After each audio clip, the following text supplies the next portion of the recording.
Sa mapagpalang araw po ang bati ko sa lahat ng abuti ng tinig nito. Sumayin niyo lahat ang pagpapala ng Diyos Ama sa pangalan ni Kristo, ang bugtong na anak ng Diyos ang manunubos ng sanlibutan. Amen. Ang paksa ko ngayon ay ang tungkol kay Daniel ng Huda. Siya ay nabihag sa hari ng Babylonia na si hari ng Nabucodonosor. Sa Daniel chapter 1 verse 1, ito siya sa book of Daniel hanggang sa Daniel chapter 4 verse 36. Ito yung pang 52 years na taon ni Nabucodonosor, bagamat ang kanyang pamamahala bilang hari ng Babylonia ay 45 years. Nadagdagan ito ng 7 taon dun sa parusa ni kay Nabucodonosor na 7 taon siyang mananahan sa parang kasama ang mga hayop. At sa Daniel chapter 4 verse 36 nang manauli ang kanyang isip, ay nanumbalik din ang kanyang kapangyarihan, kanyang kaharian. O kaya from 45 nadagdagan pa ng 7 taon, ito rin yung kung gaano katagal silang nasakop na bihag sa Babylonia si Daniel. Ganon din ang tagal ng paghari ni Nabucodonosor. Kumbaga, na-highlights lang dito si Daniel nung unang na topic ko ay si Nabucodonosor. Ngunit merong mga kasaysayan ni Daniel na hindi naman nabanggit si Nabucodonosor. Meron din si kay Nabucodonosor na wala si Daniel. Kumbaga, itong kasaysayan ni Daniel ngayon, ito lang ang i-emphasize ko ngayon muna. Bagamat meron ding napasada kay Nabucodonosor dahil halos sila magkasama sa Babylonia sa mahabang panahon, sa 45 years na kanyang pamamahala. Hanggang sa napalitan siya ni Evil-Merodach na kanyang anak na si Belshazzar, 3 taon. At pinalitan naman siya ni Haring Haring Dario ng Media, at sa huli ay pinalitan siya ni Haring Ciro ng Persia. Si Haring Dario pinalitan ni Haring Ciro ng Persia. Ito si Daniel, nang sila ay binihag sa Babylonia kasama ang 3 kabataan, sina Ananias, Mesak at Asarias. Sila ay sinasanay bilang mga pantas ng Babylonia. Sila ay mga kabataan noon.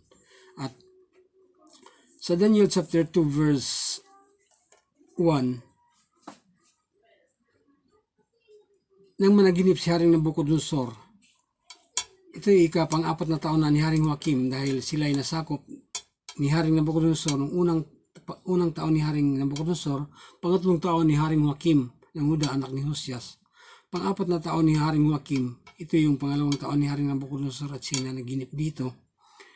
Wala isa man sa mga pantas ng Babylonia ang makapagpaliwanag sa kanyang panaginip kung kaya sinagalit at nais niyang papatayin lahat ng pantas ng Babylonia.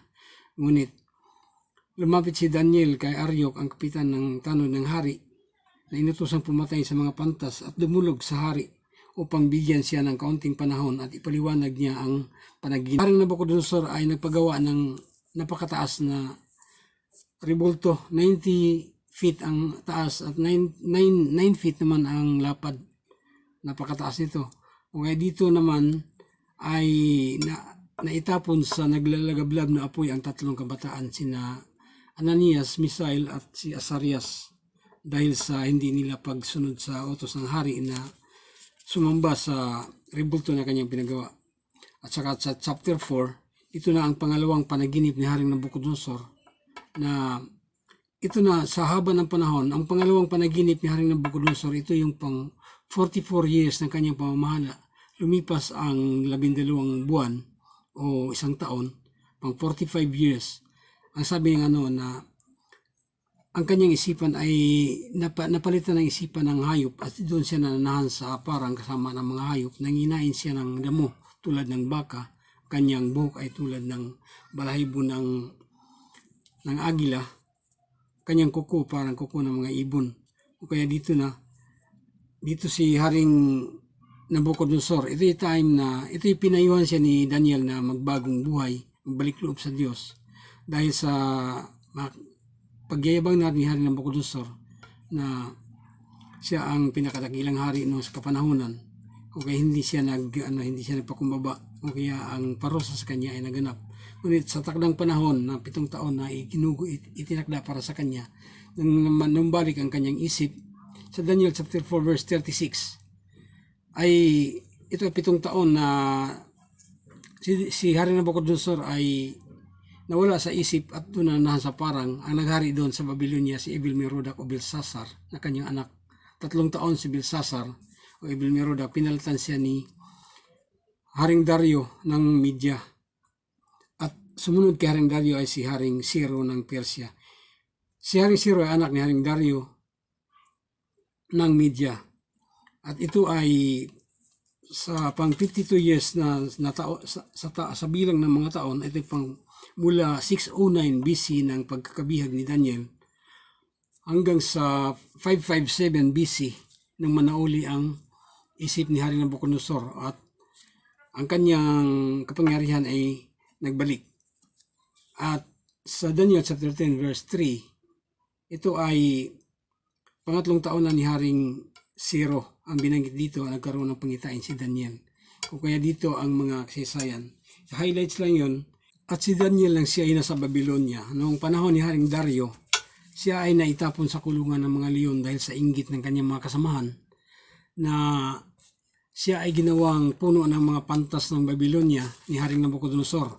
At wala silang maipintas kay Daniel, wala silang maisumbong kundi sa kanyang relihiyon. Kung kaya naitapon si Daniel sa kulungan ng mga leon sa loob ng isang araw. Ito sa panahon ni Haring Dario ng Media. At sa ikalawang pagkataon, natapon si Daniel sa kulungan ng mga leon sa panahon ni Haring Ciro ng Persia. Nung mamatay si Haring Astyages o Haring Dario, pumalit si Haring Ciro. Ito naman ng time na pinatay ni Daniel ang dragon na si Nebo. Lahat ito pinatay ni Daniel, sinira ni Daniel ang Diyos-Diyosan at si Nebo na buhay na dragon ay pinatay din ni Daniel. Kung kaya pinagbantaan ng hari, inapatayin sa mga tao roon. At natakot ang hari kung kaya binigay niya si Daniel. Naipasok si Daniel sa kulungan ng mga leon. May 7 leon ang naroon. May 6 na araw siya doon sa kulungan ng mga leon. Hindi siya ginalaw ng mga leon dahil na rin sa kanyang pananalig sa Diyos. Dito ako umpisan ang mga kasaysayan ni Daniel. Dahil sa unang mga taon ni Haring Nabucodonosor, pangalawang taon na Haring Nabucodonosor, siya na naginip ng isang rebulto, napakataas na rebulto. 90 feet ang taas at 9 feet ang lapad. Ito ang rebulto na napaniginipan ni Haring Nabucodonosor. O kaya walang makapagpaliwanag sa kanyang mga pantas. O kaya ito nais niyang patayin. Ngunit nagawa itong may paliwanag ni Daniel. Inihayag ng Diyos kay Daniel ang panaginip ni Haring Nabucodonosor, bagamat hindi sinabi ni Nabucodonosor kung ano ang kanyang panaginip. At ibinigay dito ang kahulugan. O kaya ito ang mga kahulugan doon, ang gintong ulo ay si Nabucodonosor mismo, at dibdib at ang bisig ay ang pilak, ang sumunod na kaharian. Tumutukoy ito kay Belshazzar o Evil-Merodach. At ang pangatlo ay ang tanso, ang mga hita. At yan, ito ay sumasagisag kay Haring Dario. At ang kasunod ay ang bakal at luwad ito sumasagisag kay Haring Ciro ng Persia. O kaya naganap ang panaginip na ito ni Haring Nabucodonosor at nabigyan ng kahulugan ni Daniel. Si Daniel ay pinangalanan niyang Belshazzar ni Haring Nabucodonosor. Si Ananias ay pinangalanan ng Shadrach. Si Misael ay pinangalan ng Meshach at si Azares ay pinangalan ng Abednego. Ito'y sa taong 609 BC nung bihagin si Daniel at ang 3 kabataan ni Haring Nabucodonosor at si Haring Joachim. Dito ay pangatlong taon ni Haring Joachim, unang taon ni Haring Nabucodonosor. Napakasako pa siya ng 3 taon at ang nalalabing 5 taon ni Haring Joachim ay naghimagsik siya ng Haring Nabucodonosor. Kung kaya nung siya ay mamatay matapos ang 11 na taon ng kanyang paghari, pinalitan siya ni Haring Joachim at kinubkob niya ang Huda at sumurrender lahat ang mga taga-Huda, si Haring Joachim ang hari. kanyang ina, mga asawa, mga aliping asawa, lahat sa palasyo, si saserdote, Ezekiel, kasama ng nabihag dito ay si Mardocheo at saka si Esther. Ito yung makikita naman sa Book of Esther, mababasa dito na si Mardocheo at saka si Esther, kasama sa pagkatapon ni Haring Joaquin ng Huda. O kaya dito ang kanilang mga kasaysayan. Ang Book of Daniel ay binubuo ng 12 chapters. Ang chapter 1 to 4 ay ito ay nagbibigay report ito sa panahon ni Haring Nabucodonosor from chapter 1 to chapter 4. Chapter 5, chapter 7 and chapter 8 ito ay sa panahon ni Haring Belshazzar. Chapter 6, 9, 11 and 12 ito ay si Haring Dario, unang taon ni Haring Dario, at ang mga pangitain ni Daniel. At sa chapter 10, ito ay ang pangatlong taon ni Haring Ciro ng Persia. Ngunit nagbanggit ito sa unang taon ni Haring Ciro sa Esdras o Isra, chapter 1, verse 1. Doon na unang taon ni Haring Ciro, gumawa ng kasulatan si Haring Ciro na ang lahat ng mga nabihag ni Haring Nabucodonosor sa Babylonia ay pauwiin niya sa Huda at ipatatayo ang templo ayon na rin sa salita ng Diyos na katumbas naman sa Isaiah chapter 44 verse 28. Ang nakasulat dito sa Isaiah ay ang sabi ko kay Ciro, ikaw ang gagawin kong hari, susundin mo ang lahat ng ipapagawa ko sa iyo. Ang Jerusalem ay muli mong ipatatayo, gayon din ang templo. Kaya sa panahon ni Isaiah, si Isaiah ay tinawag ng Diyos sa Isaiah chapter 1 verse 1 ng taong 761 BC nung mamatay si Haring Uzias ng Huda. Sabi dito, nakita ko si Yahweh na nakaupo siya sa isang napakataas na luklukan. Ito sa panahon ni Haring Isaiah pa lang ay hinulaan na ito. Ito ay pinopropesiya na ni Isaiah, si Haring Ciro. Napakatagal ng panahon mula kay Isaiah hanggang kay Haring Ciro. Ito ay umabot ng 204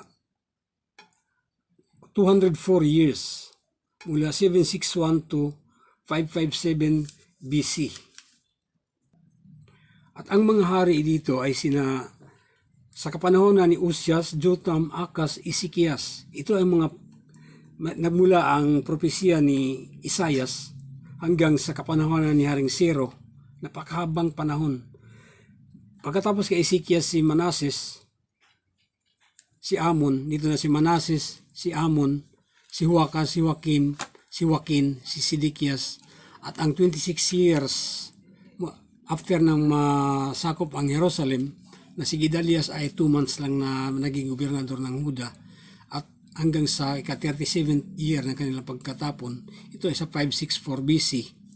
564 BC, nadagdagan ng 7 taon sa Daniel chapter 4 verse 36 nang manauli ang isip ni Haring Nabucodonosor.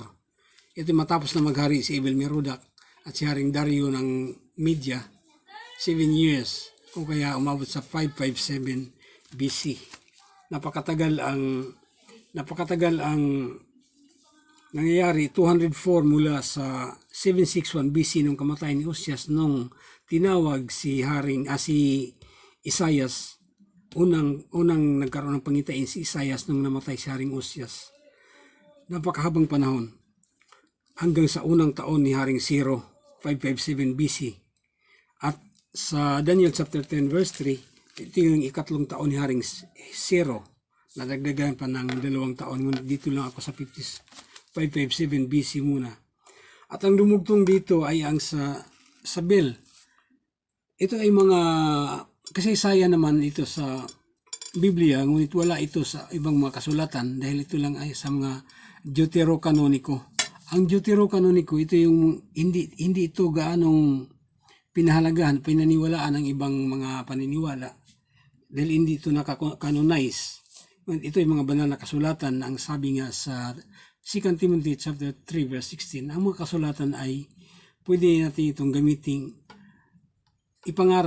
gamitin nating batayan sa mga ayon sa ni San Pablo Apostol sa ating mga pangangaral, o magiging reference magiging reference ito sa lahat ng kasulatan ay magiging reference kung kaya hindi natin pwedeng baliwalain ang mga kasulatan. Bagamat hindi ito pinapahalaga ng ibang paniniwala, ito ay nakasulat pa rin sa Biblia na may Deuterocanonico. Namatay si Haring, ito ang nakasulat sa Bel at ang Dragon o si Nebo. Namatay si Haring Astyages. Si Haring Astyages dito ay tumutukoy kay Haring Dario ng Media. Ang pumalit sa kanya ay si Haring Ciro ng Persia. Ito ay anak ni Haring Astyages o Haring Dario. Si Daniel ay malapit sa hari at higit na pinagtitiwalaan ito kaysa iba pang mga tagapayo. Dahil nung mamatay si Haring Haring Belsasar, ay ginawang pangatlong tao sa kaharian si Daniel dahil naipaliwanag ni Daniel ang sulat sa pader nung walang makapagpaliwanag dito at si Daniel ang nakapagpaliwanag sa sulat sa pader. Ginawang pangatlong tao sa kaharian ng Babylonia si Daniel ni Haring Belsasar. At nang gabing iyon, pinatay si Haring Belsasar at naghari si Haring Dario. Nung naghari na si Haring Dario, si Daniel pa rin ay katiwala pa rin ni Haring Dario, ngunit siya ay pinagtaksilan ng kanyang dalawang kasama na mga pantas ng Babylonia, kaya natapon siya sa kulungan ng mga leon. Unang taon ni Haring Ciro, ang mga taga-Babylonia ay may Diyos-Diyos ang tinatawag na nilang Bel. Dito kinuha ang pangalan ng anak ni Nabucodonosor na si Belsasar o Ebel-Merodach sa Diyos-Diyos ang si Bel na yun. At ito rin ang huling bahagi ng taon ni Haring Nabucodonosor at ang Bel ay nabanggit din sa Isaias. Yung Bel at Nebo ay nabanggit din sa Isaias 204 years more ang nakalipas. Si Bel at si Nebo o ang dragon, ito ay nakasulat. Ito ay pinaniwalaan din ni Haring Ciro, ngunit madali lang itong winasak at pinatay ni Daniel ang dragon na si Nebo. Kung kaya sa galit ng mga taga-Babylonia ay naipasok muli si Daniel sa kulungan ng mga leon dahil sa banta ng mga tao na si Haring Ciro na kung hindi niya ibigay si Daniel sa kanila, siya at ang kanyang sambahayan ay papatayin. Ito'y nakasulat sa Bel at ang Dragon sa verse 29. Sa verse 31, kaya ipinasok si Daniel sa kulungan ng mga leon sa ikalawang pagkataon. Siya natili roon ng 6 na araw. 6 na araw si Daniel na natili sa kulungan ng leon at 7 ang leon na nasa yungib na iyon. Bawat araw ay 2 tao at 2 tupa ang ipinakain dito. Ngunit sa loob ng 6 na araw hindi nila ito pinakakain. Ito sa Bel at ang Dragon. Ito mga kasulatan nasa Biblia na may Deuterocanonico. Wala ito sa ibang mga kasulatan. Nung nag-survive si Daniel sa 6 na taon, 6 na araw na panatili siya sa kulungan ng mga leon. Ito ang dahilan na nag-survive si Daniel. Nang panahong iyon, si Propeta Habakuk ay nasa Huda. Nagluto siya ng gulay at hinaluan ito ng pira-pirasong tinapay. Papunta na siya sa bukid para dalhin ito sa mga nag-aani roon. Sinabi ng anghel sa kanya, Habakuk, dalhin mo sa Babylonia ang pagkain iyan kay Daniel na nasa kulungan ng mga leon. Hinawakan si Habakuk ng anghel ng Panginoon sa buhok at binuhat at simbilis ng hangin dinala sa Babylonia sa yungib ng mga leon. Ito sa Bel at ang Dragon sa verse 36. Bel at ang Dragon verse 40. Pagkalipas ng 7 araw, dahil 6 na araw si Daniel, buong 6 na araw si Daniel, lumipas ang gabi, sumapit ang umaga, ito na pang 7 araw, pumunta ang hari sa yungib upang tangisan si Daniel dahil akala niya patay na si Daniel, kinain na ng mga leon. Sa kanyang pagsilip, ito si Haring Ciro. Nakita niya si Daniel na payapang nakaupo, napasigaw ang hari at nagpuri sa Diyos dahil sa kanyang kadakilaan. Kaya inilabas niya si Daniel sa yungib at ang itinapon ay ang mga taong nagtangkas sa buhay nito. Sa Daniel chapter 10 verse 3, verse 1, 2 taon na namahala si Haring Ciro ng Persia, isang pahayag ang dumating kay Daniel ng Babylonia at bago ito na 3 taon ni Haring Ciro, mababasa ito sa Ezra chapter 1 verse 1, unang taon ni Haring Ciro, siya ay gumawa ng kasulatan na lahat ng sinakop ni Haring Nabucodonosor at dinalang bihag sa Babylonia ay pinauwi niya sa Babylonia at muling ipatayo ang templo ayon na rin sa utos ng Diyos sa kanya na ipinapropesiya na ni Isaias sa Isaiah chapter 46 verse 1 na si Bel at Nebo o ang dragon. Ito nga ang propesya ni Isaias hanggang sa naganap ito dito sa unang taon ni Haring Ciro ng Persia. Na siya namang namahala din sa Babylonia after ni Haring Dario ng Media at nang manauli ang kapangyarihan ni Haring Nabucodonosor, ngunit hindi nakabataan si Haring Nabucodonosor dahil 52 years ng kanyang pamamahala at bukod pa sa bilang ng kanyang edad nung siya isilang hanggang sa siya maging hari. Kung kaya matanda na rin si Haring Nabucodonosor. Ang Media at ang Persia ay nagkaisang kaharian. Ito yung pinagharian ng mga Aswero, ng mga anak ni Aswero ito. Ito yung the book of Daniel. Sa Daniel chapter 1 to chapter 4, ito ay tumutukoy kay Haring Nabucodonosor. Sa Daniel chapter 5, 7, and 8, ito'y tumutukoy kay Evil-Merodach o Belshazzar. Sa Daniel chapter 6, 9, 11, and 12, tumutukoy ito kay Haring Dario, unang taon ni Haring Dario. At kung kaya ito, si Nabucodonosor, Belshazzar, Haring Dario, si Haring Ciro. Yung unang taon ni Haring Nabucodonosor hanggang sa pangatlong taon ni Haring Ciro. 52 years na buo ito. Ito yung may isang pangitain na si Daniel na dumating kay Daniel. Ito sa Daniel chapter 10 verse 1, pangatlong taon ni Haring Ciro. Kung kaya dito sa 609 BC hanggang 601 BC, dahil sa 2 King chapter 24 verse 12, ito ay nakasulat na si pang-8 taon ni Haring Nabucodonosor. Nabanggit dito si Haring Nabucodonosor dahil sa pa ito, halos magkasabay lang sila ni Daniel. So 609 minus 8 is 601. Sa 2 King chapter 25 verse 8, nasakop ang Jerusalem noong 11th year ng pamamahala ni Haring Sidikias. Ito sa 2 King chapter 25 verse 8 ng 9th day, 7th day, 5th month, 19th year ni Haring Nabucodonosor. At ito rin ay ang dahil ang pang 11 year ni Haring Sidikias, ito ay sa 2 King chapter 24 verse 18 na 11 years na namahala si Haring Sidikias.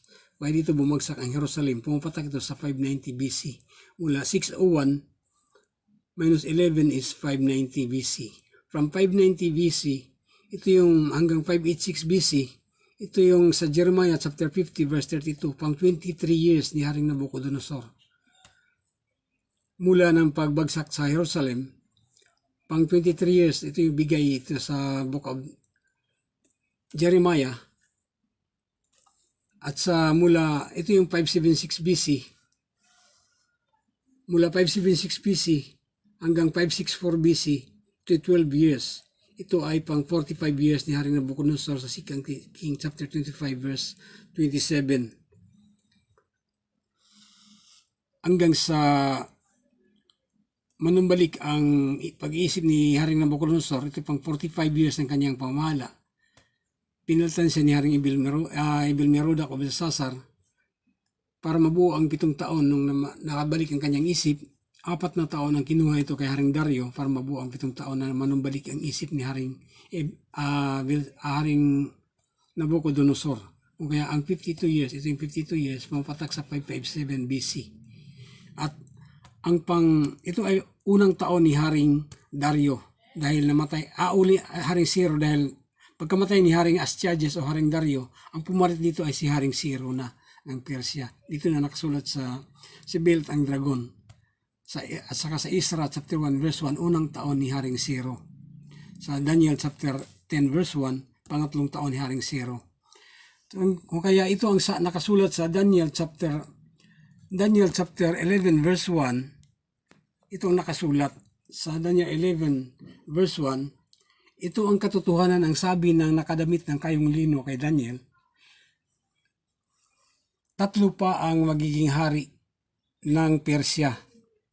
After na mamahala si Haring Dario na anak ni Haring Aswero ng Persia, after ni Haring Dario, anak niya ng Media, at ito si anak ni Haring Asuero ng Persia. Si Dario ay 32 years old nito. Ito ang katotohanan na kasulat sa 11 chapter 1. Tatlo pa ang magiging hari ng Persia. So, after Dario, si Zero, makikita sa Isra chapter 1 verse 1, unang taon ni Haring Zero. At sa Daniel chapter 10 verse 1, pangatlong taon ni Haring Zero. Ito lang din ang binanggit. Hanggang 3 taon lang din si Haring Zero. At sa Isra chapter 4 verse 5 and 6, ang pumalit kay Haring Zero dito ay si Haring Dario na anak ni Haring Zero. At ang pumalit kay Haring Dario na anak ni Haring Zero, si Haring Artajerjes sa Isra chapter 4 verse 7. Ito ang time ni Nehemias nung nagumpisa na silang mag-ayos sa templo ng Jerusalem. At sa Daniel chapter 11 verse 1 and 2 o sa Maccabeos chapter 1:1, si Dario ang pang-apat. Ang sabi dito, ang ika-4 na hari ay magiging makapangyarihan sa kanila dahil sa kanyang kayamanan. At hahamunin niya ang kaharian ng Macedonia, si Haring Alejandro ng Macedonia. At dito makikita sa Maccabeos chapter 1 verse 1 at si Haring Dario ng Media at Persia ay tinalo ni Haring Alejandro ng Macedonia, kung kaya ang kaharian ng Media at Persia na dagdag sa imperyo ng Gresya. Kung kaya dito ito ay pumatak hanggang sa pagkatapos ng story na ito, tumalo na kaagad sa 312 BC. Dahil si Haring Dario, si Alejandro ng Macedonia ay namahala ng 12 taon. Maraming bansa ang kanyang pinahirapan, sinasakop dito. O kaya sa 12 taon, nung bago siya mamatay, siya nagkasakit, ang kanyang kaharian ay hinati niya sa kanyang mga general, kanyang mga kababata na tagapayo. Isa dito ay napunta kay Antioco ng Syria. Kung kaya sa 312 BC, natatag ang kaharian ng Syria sa pamahalaan ni Haring Antioco na isa sa mga pinuno ni Haring Alejandro ng Macedonia. At sa lahing ito may lumitaw na si masamang hari, si Haring Antioco Epiphanes o si Haring Antioco IV. Ito sa 137 BC. Taong 137, ang 137 ito mula ng 312 BC ng nagbilang ng 137, lumitaw si Haring Antioco Epiphanes. Ito ay katumbas ng 175 BC. Dahil ang 312 minus 137 is 175 BC. Kung kaya naging magulo na rito ang mga kasaysayan. Dito na lumitaw ang Book of Maccabeos. Ang mga aklat ng Maccabeo ay binubuo ito sa aklat ni Judas Maccabeo. Anak ito ni Matatias na mula sa lahi naman ni Joiarib na saserdote. Siya may 5 anak na si Juan, Simeon, si Judas Maccabeo, si Eliezer at si Eliezer.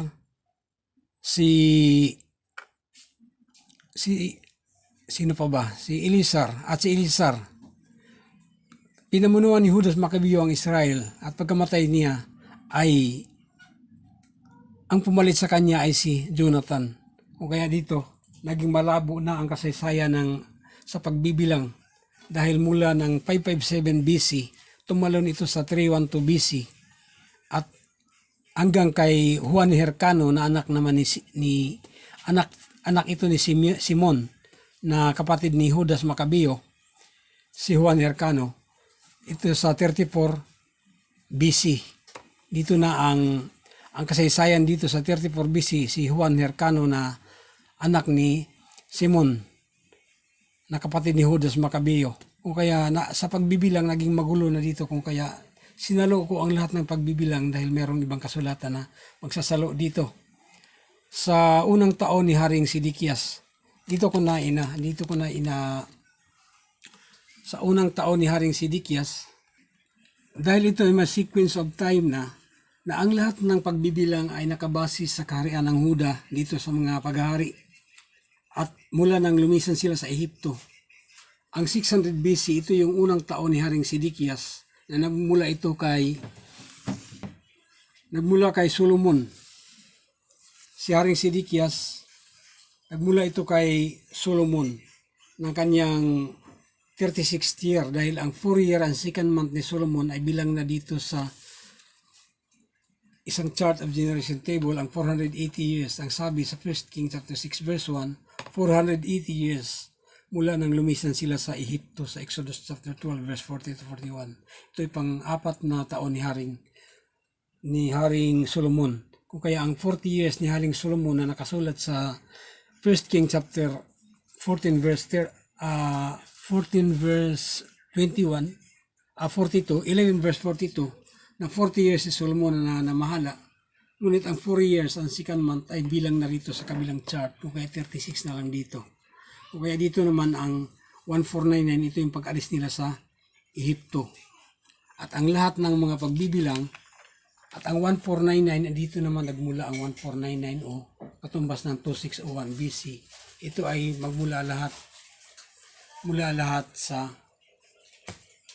paglikha. Kung kaya dito sa 600 BC, dahil kung mabibilang na lahat dahil sa 600 BC, ito din ang 600 BC.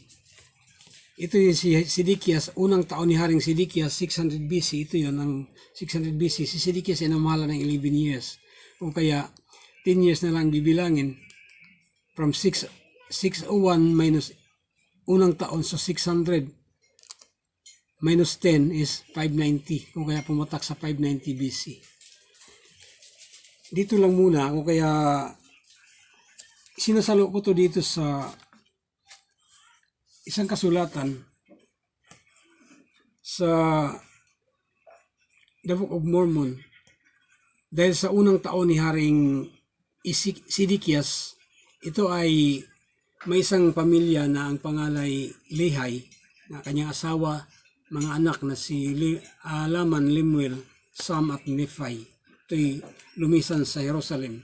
Ito mayroon silang kumpletong bilang mula sa kanilang paglisan 600 BC. Ito 600 BC dahil sa ang propesya dito sa 1 Nephi chapter 10 verse 4, 600 years ang lilipas mula ng lisanin ni Lehi ang Jerusalem ay isisilang ang manunubos. Ito ang propesya dito. Ngunit ay sila ay may bilang mula ng first year ni King Sidikias na kanilang paglisan ay unang taon hanggang sa kung saan sila makarating. At 600 years ang lumipas, isinilang ang manunubos dito sa 3 Nephi chapter 1 verse 1 to 3. O kaya dito sa 600 years. At sinundan pa ang propesya dito sa 1 Nephi chapter 19 verse 8 na ito rin na ang Diyos mismo ay bababa sa kanyang mga tao upang iligtas ang kanyang mga tao.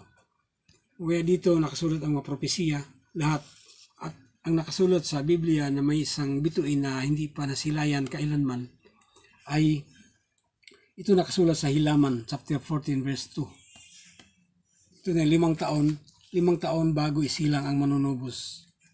Dito nakasulat lahat ng mga propesya na hindi mababasa sa Biblia. Dito nakasulat. Kung kaya